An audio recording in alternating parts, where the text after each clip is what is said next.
All right, be it, babe. I can't believe it. I can't believe it, actually. I've been wanting to have this woman on this podcast for a really long time. If you've been listening to the podcast for a while, you've actually heard me mention I'm going to have Heather Monahan on the show. So here she is, Heather Monahan. She is the podcast host of Creating Confidence with Heather Monahan. She is an author. You'll hear about those books as we get to talking. And she really is a wealth of knowledge. And for my mamas out there, I really loved how she answered how to balance like being a mom and like doing all these amazing things. So I can't wait for you to dive into this interview with her and hear these things. And I love that action item. I love the be it action item, but I actually do love these. And I think they'll be really easy for you to remember and to use in your life. And then as always, please make sure you tag Heather Monahan and us. So our guest and us, so that we can know what your takeaways are, what you're working on, how you're being it till you see it. So here is Heather Monahan. Welcome to the Be It Till You See It podcast, where we talk about taking messy action, knowing that perfect is boring. I'm Lesley Logan, Pilates instructor and fitness business coach. I've trained thousands of people around the world, and the number one thing I see stopping people from achieving anything is self-doubt. My friends, action brings clarity, and it's the antidote to fear. Each week, my guests will bring bold, executable, intrinsic, and targeted steps that you can use to put yourself first and be it till you see it. It's a practice, not a perfect. Let's get started.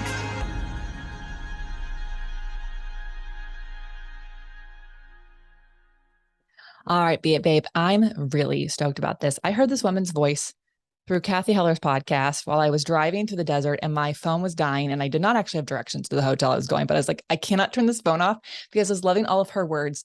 And the quote, the words she said that stuck with me and I repeated over and over again were, don't take a no from someone who can't give you a yes. And I was like, who is this woman? I'm going to pull over and I'm going to literally download everything she has. And I have been enjoying listening to her and I'm so excited to have her on. Heather Monahan, thank you so much for being here. Please tell everyone who you are and what you're up to these days.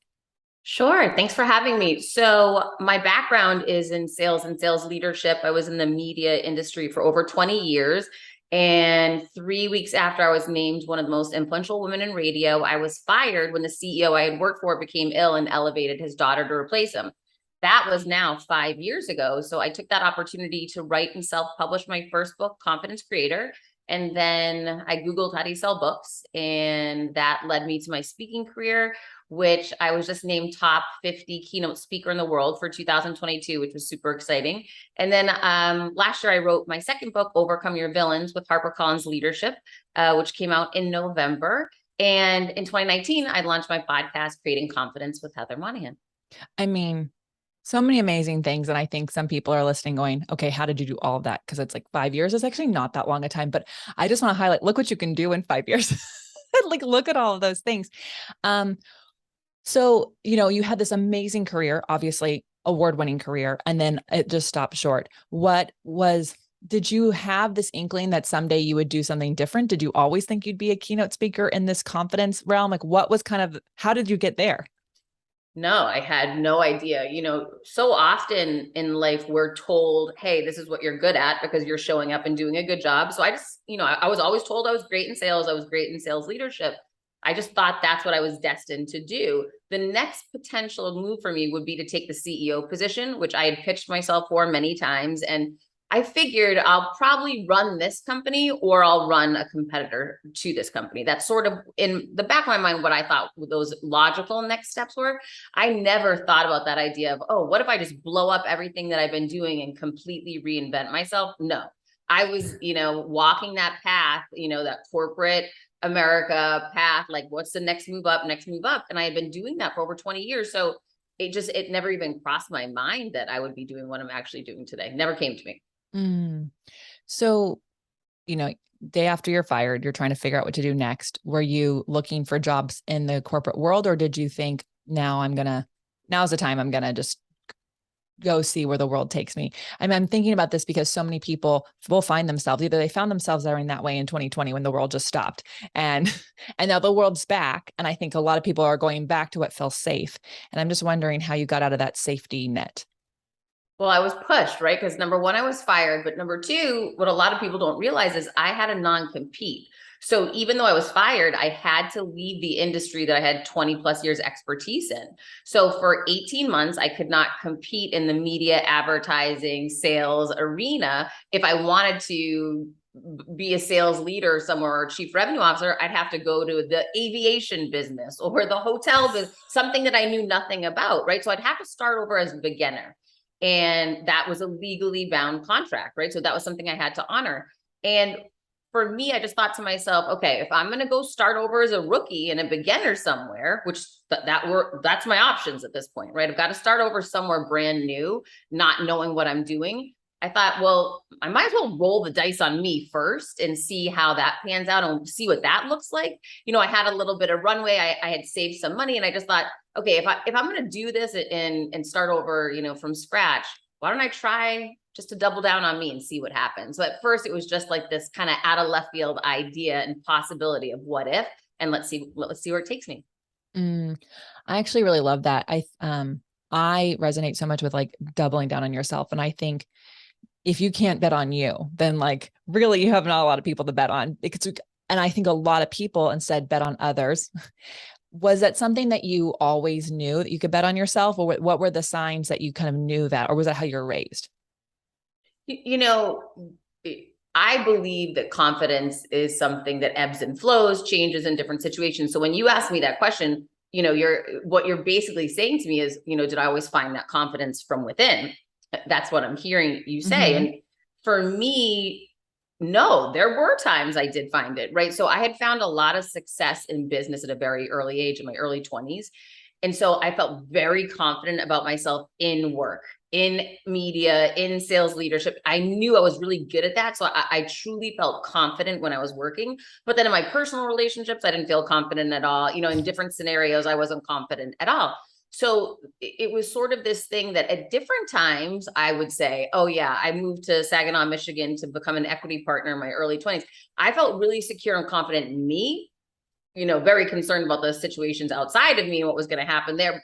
Right. So it's not a static thing that I can point to say, oh, I was raised, I had a very difficult upbringing. I grew up very poor, and that just gave me this amazing gift to be confident for the rest of my life. No, that's not true. And I truly don't believe anyone is confident in every situation and it's just static for them. I just don't think that's real. Anytime you step into something new, anytime you reinvent yourself, anytime you enter a new relationship, right, there's always going to be some level of, oh, what if this, or, self-doubt this.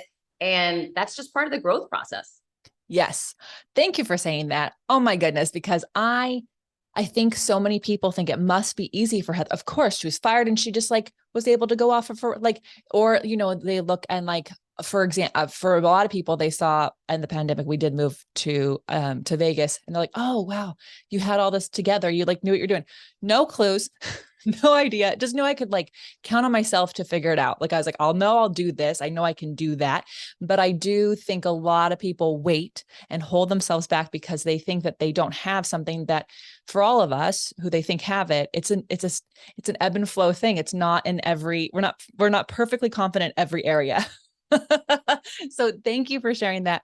I know you're a big fan of kind of taking messy action and going for things. Was that something soon from after the firing, or were you kind of like that even in your corporate career?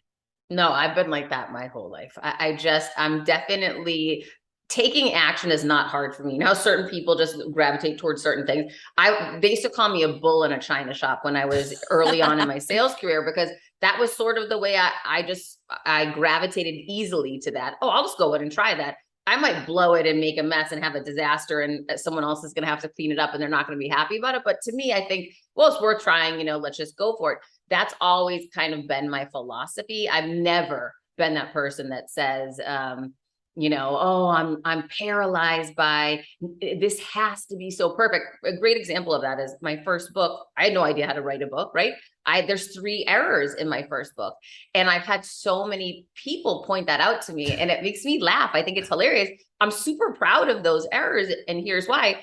I will never be the person on her deathbed saying, I had this amazing book within me, this legacy that I could have left behind, but I couldn't get it perfect, so I didn't do it. Instead, I get to be the girl that shows up and says, I had this amazing book inside of me and I couldn't get it perfect. I had 3 mistakes, but I will tell you, it's changed so many people's lives. It's impacted so many, and it's going to live on so far beyond me being on this earth. And I'm so incredibly proud of creating something, right? So I really encourage people listening that idea of perfection is BS, right? Done will always be better than perfect. And ready is a lie. You're never going to be ready for it. It's never going to come out exactly the way you want. And that's the actual magic, because the mistakes and the messiness is what will lead you to those right people that appreciate you and honor you. I don't want to be around people that want to be perfect. That was the lady who fired me. She always wanted to pretend as though she was perfect, want to pretend as though there was never a problem, never a mess.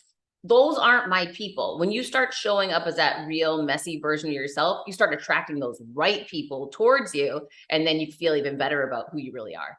Yeah, I love that. One of my top 5 strengths is activator.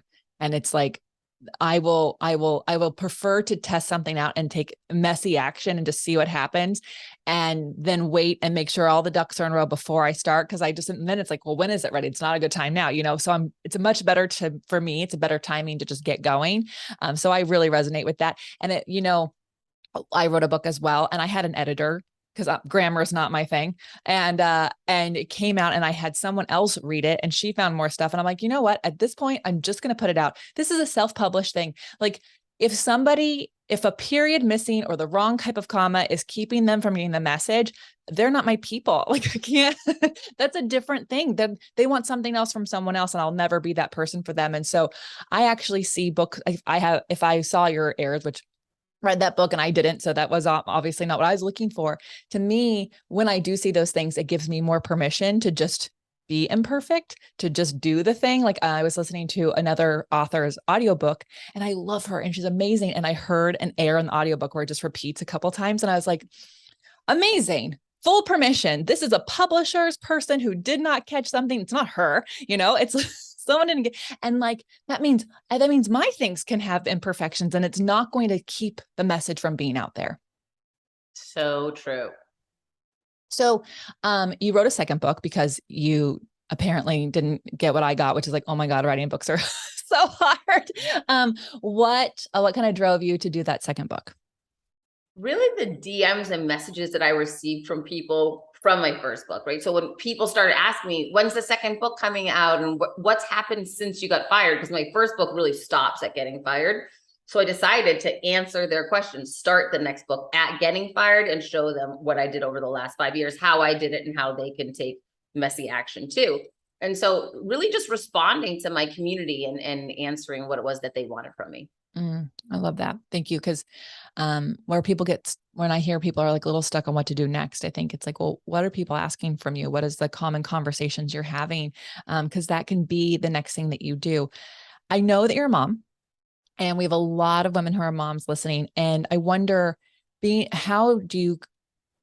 there a balance? I obviously don't have a child. So is there a way that you have to balance your running your business, taking on these, changing your career, and raising a kid? Yeah, it's not easy, right? I'm a single parent, and for all the single parents out there, whether it's men or women, it can be very challenging, especially during the pandemic with, the isolation and the Zoom school, and me working from home and him working, it's been a trying couple of years, but I knew my attitude around balance is that, number one, if I'm taking care of my physical and mental health first and foremost, right? I put myself first. I don't see that as selfish at all. I see it as selfless, because the better I feel, the better I'll be able to take care of my child and anyone else that needs me in the world. So my workout comes first, right? Like, my time for the things that I need to do comes first. And as long as those things are happening and I'm sleeping, I can figure out the rest. Every day does not look the same. There's some days, my son's dog drowned during the pandemic, and he became depressed. And so, oh my God, those are those moments in life where it's clear, wait a minute, I got to go all in on this right now. Like, he needed me, right? So everything had to adjust around that situation. It was very apparent. He's in a very different place now. Fast forward 2 years, he's 15, he's back in school in person, he's playing sports, he's with his friends. He's a lot more independent, but he's got this resiliency that he created through going through these really challenging times. So he doesn't need me 24/7 the way he did 2 years ago. Mm-hmm. So I'm able to apply more towards work. But there was a window of time there where I had to take a big step back from work and just really go all in to support my child. So I guess it's about being present where you are and recognizing that where you're needed is going to change. And, you know, how can you ebb and flow to make it, to keep the business running, but be the best mother that you can be, especially when your child really needs you. Yeah, I think it all comes back to, even with the confidence and with balance, it's just being, how are you being present and how you're feeling and what is needed. But I love that you say that your workouts and your things for you are coming first, but not be not in a selfish way. It's a selfless way, because you can't have energy or even be attuned to other people's needs, even the people who are following you, let alone your son who means so much, if you're not attuned to yourself. Like if you're not able to feel like, what do I need for myself today to have this most energy? It's kind of hard for us to then read it in others. Absolutely. So, okay. One of the things I love that you talk about is you're really, in your podcast, you're really great at telling people how certain things happened. And I love that, because I think people can look at your podcast, see the guests you have, or look at the places where you've spoken and see these things and go, oh my gosh, like everything just comes so easy. So, and when I hear your stories, I'm like, oh, thank God. Like, I'm not the only one.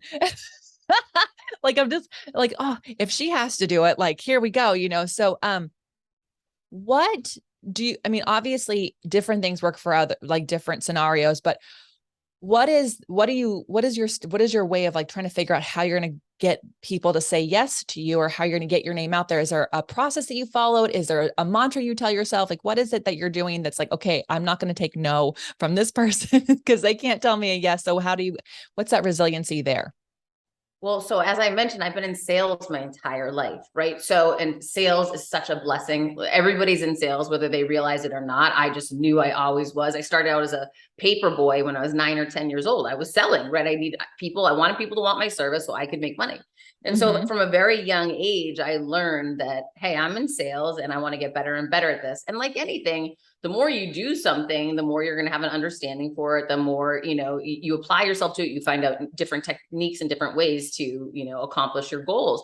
So I had wanted to be great in sales since the time I was a little kid, and I stayed in sales my entire career. So for me, the philosophies around sales are ingrained in me now. And I'm so lucky and blessed for that, right? Because whether you own your own business or you work for someone or your title salesperson or not, you are selling. If you have a podcast, you're trying to sell people to come on your show. Well, one of the biggest, number one, sales is a numbers game, right? So if somebody tells me no, that doesn't faze me, because I've received thousands of no's across my career and it didn't ever stop me. A good example of that is I pitched my agent 14 times on 14 different book proposals to sign with her. And she said no to me every single time until lucky number 15, right? So to me, it's not about the no's, it's about getting to that one yes. I just don't give up. The majority of people will give up after 1, 2, or 3 no's. It's about, how can I persevere beyond this? So that's number one. Sales is a numbers game, and don't get discouraged by the numbers. Be almost excited by them, because the more no's you get, the closer you're getting to that one yes.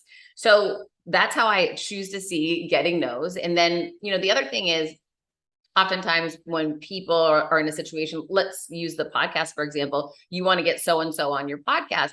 It's all about putting yourself in their shoes. And, how can I solve a problem for them? How can I add value to them? How can I be meaningful to them? Stop making it about ourselves, right? So often people reach out and say, oh, can you come on my show? My show is so great. So-and-so would love to have you. That doesn't really mean anything to me. Versus I get some people that reach out to me, hey, Heather, here's a screenshot of the review I just left of your podcast.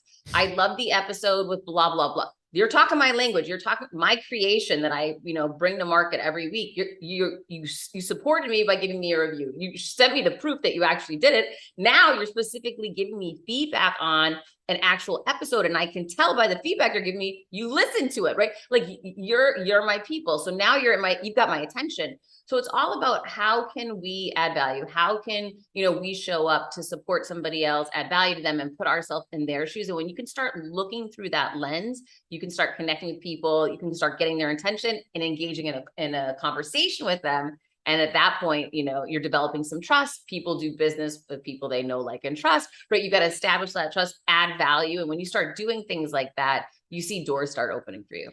Yes. Oh, yes. I mean, I was in sales before Pilates. It's actually, but I thought I was going to be in high-end accessory jewelry and fashion my whole career. That's what I thought. I have an entire room of jewelry and hats because I'd still like my thing that draws me. And then Pilates took over my life. And people always asking, how are you getting so many clients?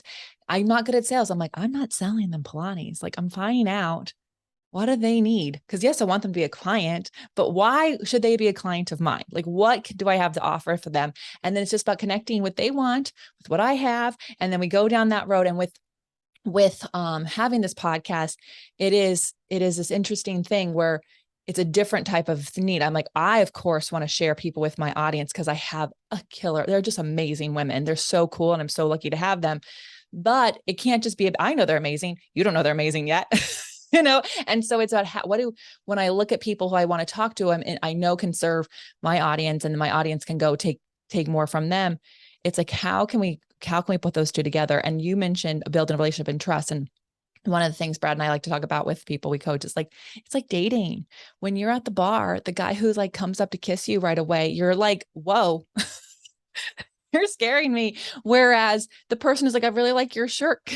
Do you come here often? You're like, oh, hello. Like you listen and you start to build the trust and you're like, yeah, maybe I'll go and have a coffee with you another day. It's really something that I think, people forget that we're not different types of people in different scenarios, and that everybody wants to have trust and feel seen.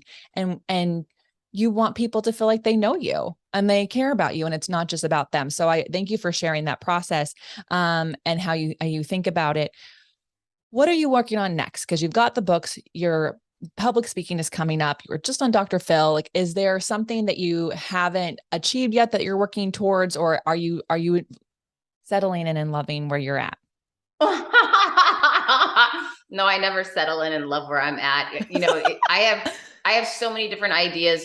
Before the pandemic hit, I was working with E on a show. I was working with Bravo on a potential show. So I've been re-engaged in some talks recently about potentially doing a show. I have been chasing Reese Witherspoon for 3 years to make my first book into a movie. I am still on that, like white on rice. I've created a product that is not out yet, but will be coming out in the next couple of months that I want to get to marketplace, that I'm so excited about. So that should be coming out in the next couple of months. It's just a little slow in production.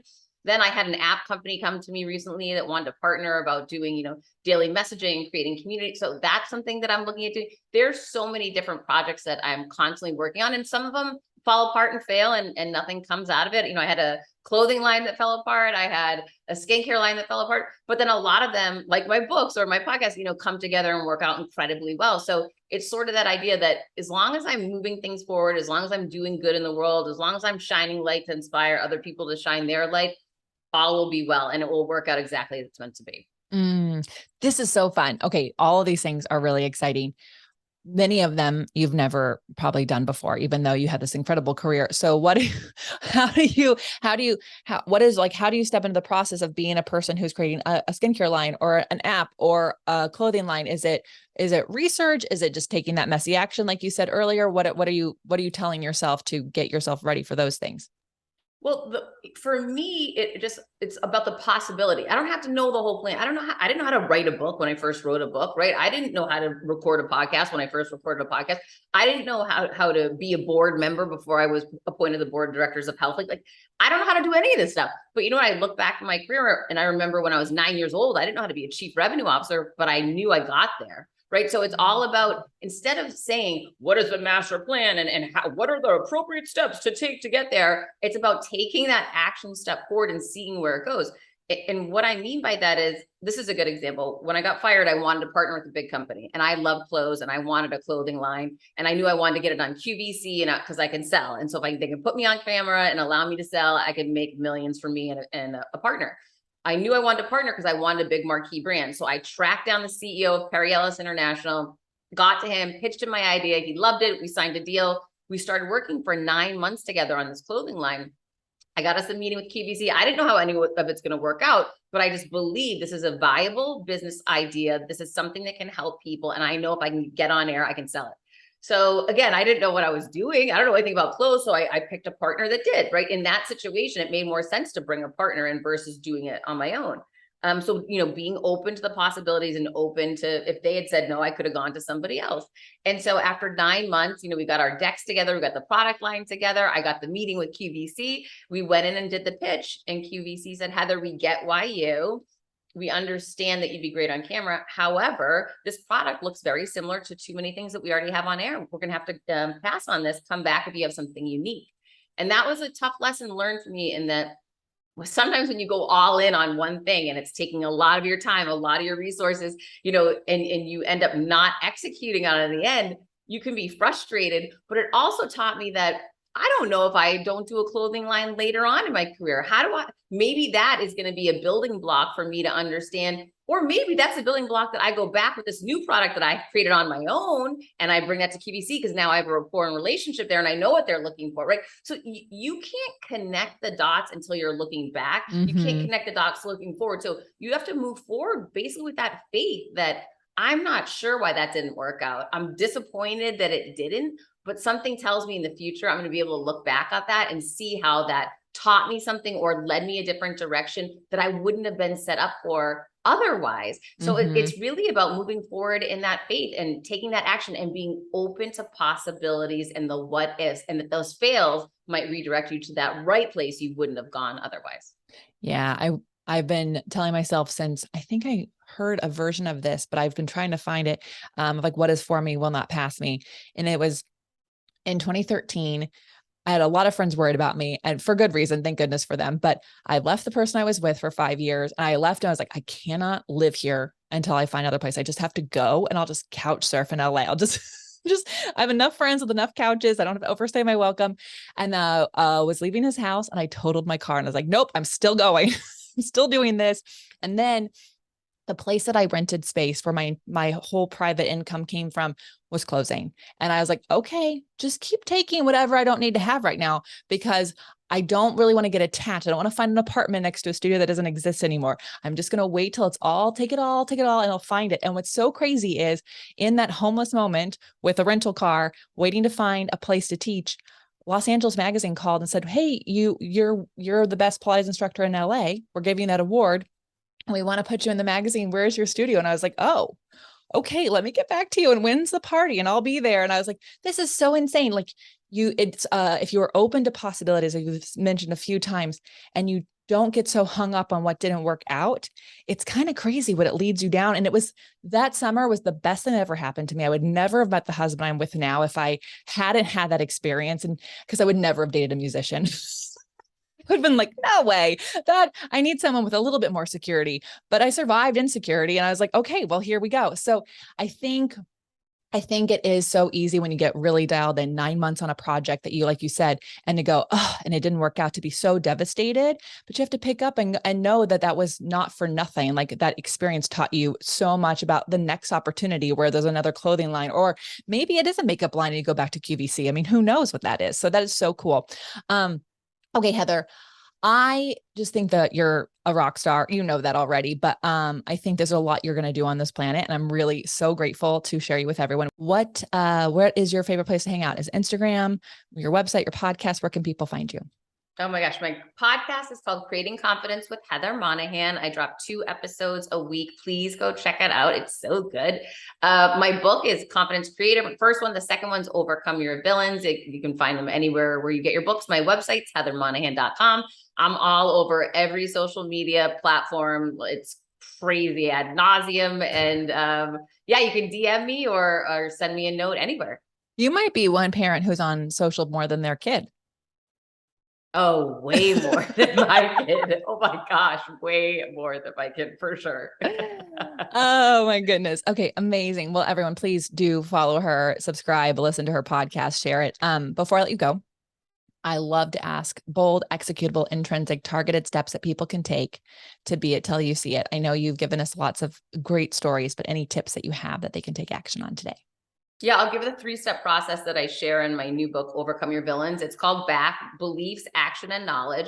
And in this 3-step process will not fail you. Number 1, when you are faced with a situation, for example, I got fired. My belief was, I've lost everything. No, you need to distill that belief down to the most simplistic shred of fact that there is. When I did that, I realized I lost a paycheck. I didn't lose anything else. right? Number 2, action. Immediately take action. So step 1, distill the belief to the most simplistic shred of fact that there is. You'll feel the pressure come off. Number 2, take immediate action. For me, I posted on social media, I've just been fired. If I've ever helped you in any way, I need to hear from you now. That post landed me on the Elvis Duran show, which completely changed my life, right? So number 1, distill the belief to the simplistic shred of fact that there is. Number 2, take action immediately. And number 3, be really intentional about the knowledge, okay? Knowledge that you surround yourself with. Don't just consume information. Don't just take advice about work from your mother if your mom's not in business. Right? Be really intentional about who you are asking for advice from, who you are following on social media, what books you're reading, what content that you're accessing, because it has a massive impact on the way that you think, behave, and those next action steps and beliefs that you'll hold as a result. Oh, I love this. I love it so much. Thank you very much for that. I also love a good acronym around here. Everyone, how are you going to use these tips in your life? BAK. Please do us a favor, tag the Beit Pod, tag Heather Monahan. Let us know. It not only gets into her DMs and lets her know how, like, what you loved about this and what your takeaways are, it actually helps other people. So if you are wanting your friends and family to actually also be seeking out the things and getting the things that they want in their life, your post could actually be the thing that does that. So thank you so much for listening. Heather, thank you for being here. And everyone, until next time, be it till you see it. That's all I got for this episode of the Be It Till You See It podcast. One thing that would help both myself and future listeners is for you to rate the show and leave a review. And follow or subscribe for free wherever you listen to your podcast. Also, make sure to introduce yourself over at the Be It Pod on Instagram. I would love to know more about you. Share this episode with whoever you think needs to hear it. Help us and others be it till you see it. Have an awesome day. Be It Till You See It is a production of As the Crows Fly Media. It's written, produced, filmed, and recorded by your host, Lesley Logan, and me, Brad Kroll. Our associate producer is Amanda Fraterelli. Kevin Perez at Disenyo handles all of our audio editing. Our theme music is by Ali at Apex Production Music, and our branding by designer and artist Gianfranco Cioffi. Special thanks to our designer Jairo Mandal for creating all of our visuals, which you can't see because this is a podcast, and our digital producer Jay Perdoso for editing all the video each week so you can. And to Angelina Herrico for transcribing each of our episodes so you can find them on our website. And finally, to Meredith Crowell for keeping us all on point and on time.